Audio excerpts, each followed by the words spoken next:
안녕하세요. I am Julie Ha, one of the directors of Pre-Cheol-Soo Lee. It is such an honor to be here to share the story of Chul-soo Lee in Korea, where the story began, and also the motherland of many members of our film team. Thank you so much for coming, and we look forward to talking with you. 네, 안녕하십니까. Hi, my name is Eugene Yi, and I am also one of the directors of Pre-Cheol-Suri Lee. It's a tremendous and great honor to be here, and we look forward to speaking with you. Thank you so much for being here. Hi, good afternoon. My name is Ranko Yamada, and I was an activist during the Chul-soo Lee movement. I am so grateful for the people on this panel to have told his story, and so honored that you have welcomed his story to be told in Korea. Thank you so much. 안녕하세요. My name is Soo Kim, and I'm very happy to be here because our first goal in making Pre-Cheol-Suri Lee was to have a release in Korea. Yes, actually Eugene and I have known about the Chul-soo Lee case for quite a long time. I personally learned about it when I was 18 years old from Lee Kyung-won, the journalist in our film. He's my mentor and inspired me to want to become a journalist. It was though in 2014, Chul-soo Lee died, and I had attended his funeral in 2014. I was there to write an obituary for a Korean American magazine I worked for, and also just to check on Lee Kyung-won, who was in terrible anguish. And while I was at the funeral, I felt this heaviness. Many of the activists who had helped Chul-soo Lee 40 years earlier were there, including Ranko Yamada, and they were expressing so much sadness and regret. Lee Kyung-won was also there, and he asked, "Why is this story not known today? Why has it been forgotten?" So months later, Eugene and I were talking about making a film together, and we just knew we had to tell this story, that it was too important to allow to stay buried in history.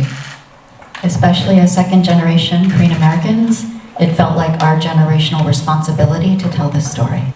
And I never learned about this case in school or growing up or anything like that. So when I learned about the case through the reporter Lee Kyung-won, I was shocked. A historic movement led by Asian Americans that got a person off of death row, a Korean immigrant off of death row, yet it was not in our history books and it was not taught to young people. As people who are minorities in America, oftentimes our stories and our histories are not valued or preserved in the way that they should be. So I wanted to make sure and help be part of a team that could preserve this history for future generations, including people like my daughter. So I met with the team, and they were looking for a Korean American producer, and there are not very many Korean American producers, and so I thought about the story, and I really did it for my family and for my mom, because I had never heard about the Chul-soo Lee story, but I asked my mom, and she said she knew about it, and she really told me that when she heard about the story and she was reading and following it during the time it was happening, she started to feel like, it's not going to be easy to live in the US. There's a phrase in English called the tipping point. And I was always interested in the law, but when I tried to find an attorney for Chul-soo Lee when he was first arrested, I couldn't find anyone that would take his case. And that was a tipping point.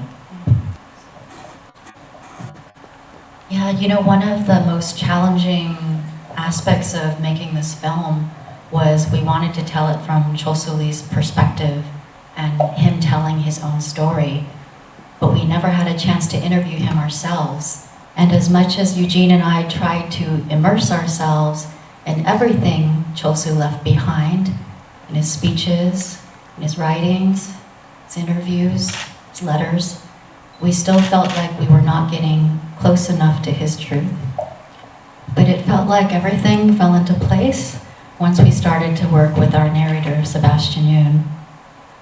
He was the discovery of actually our producer, Soo Kim, who saw him speaking at an event for a documentary about people who are incarcerated, who could earn their college degrees from prison, and he was one of those people who was able to do that.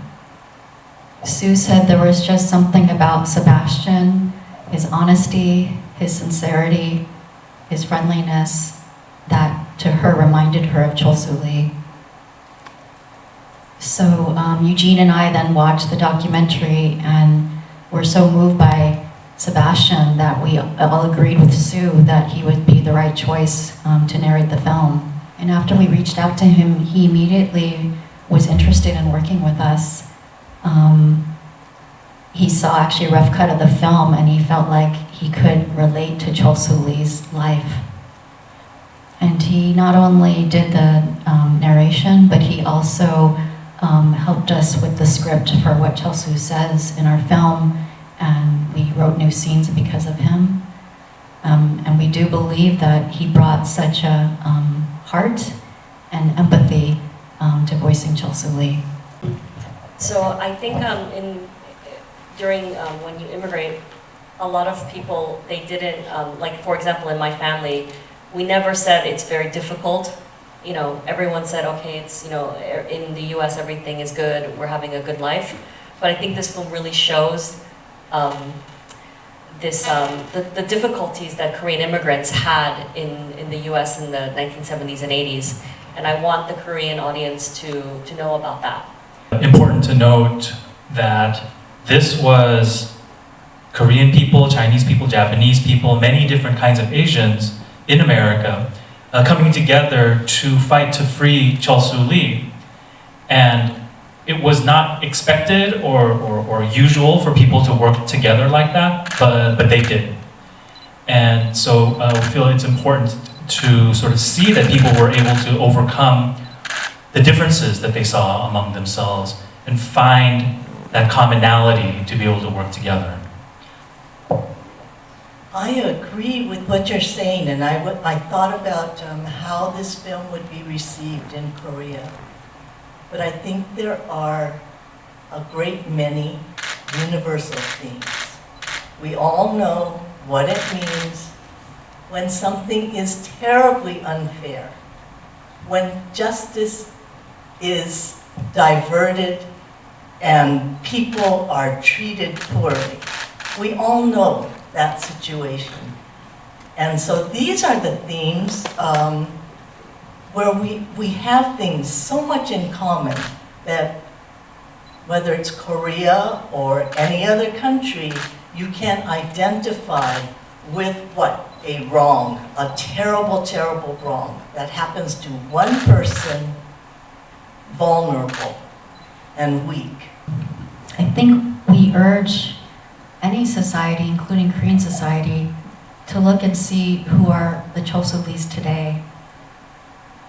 Perhaps in Korean society, you can look at those who feel marginalized, such as single moms, adoptees, North Korean defectors, new immigrants,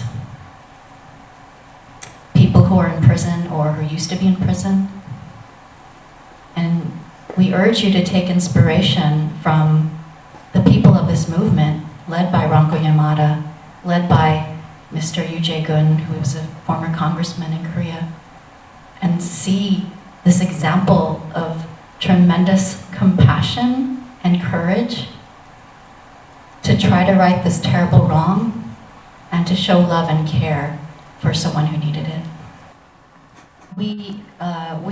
We knew all along that we were not going to end the film with the victorious release from prison.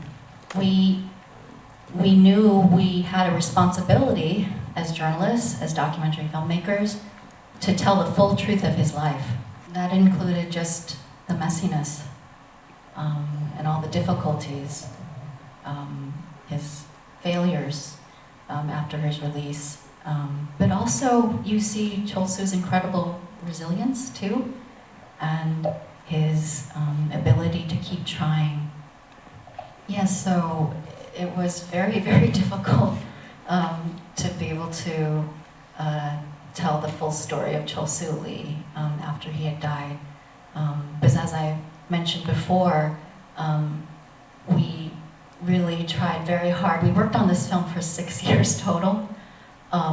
We tried to uncover everything we can find of Chul-soo Lee and talk to everyone we could who knew him and were close to him to find his essence.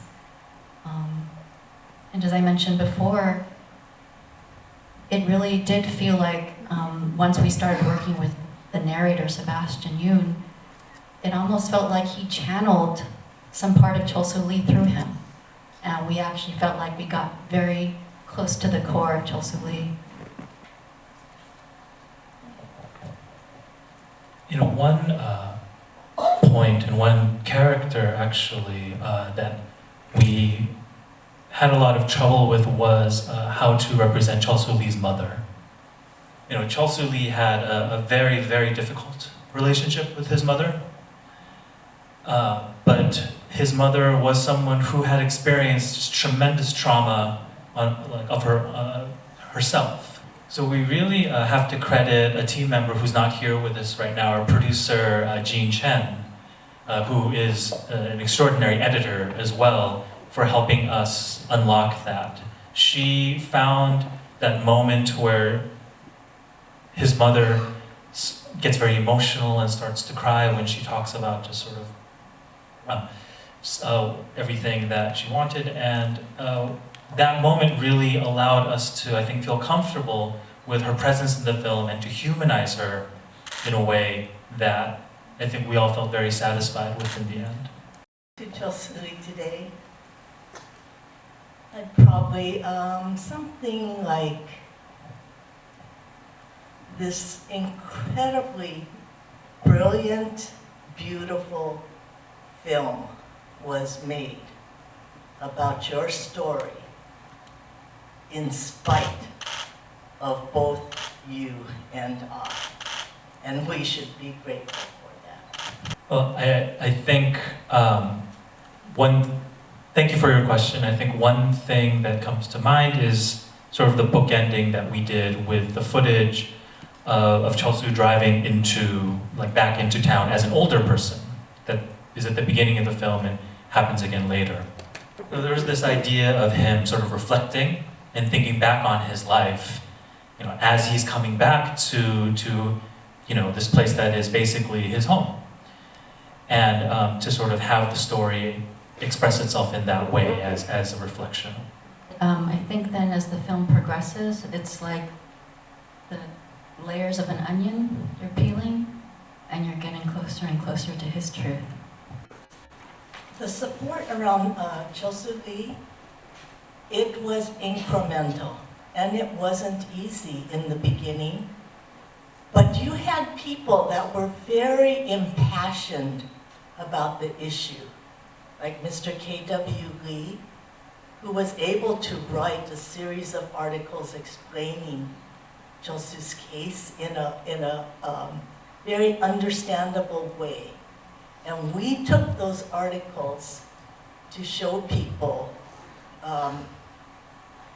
how they should perceive this very complicated issue. And that helped tremendously. And KW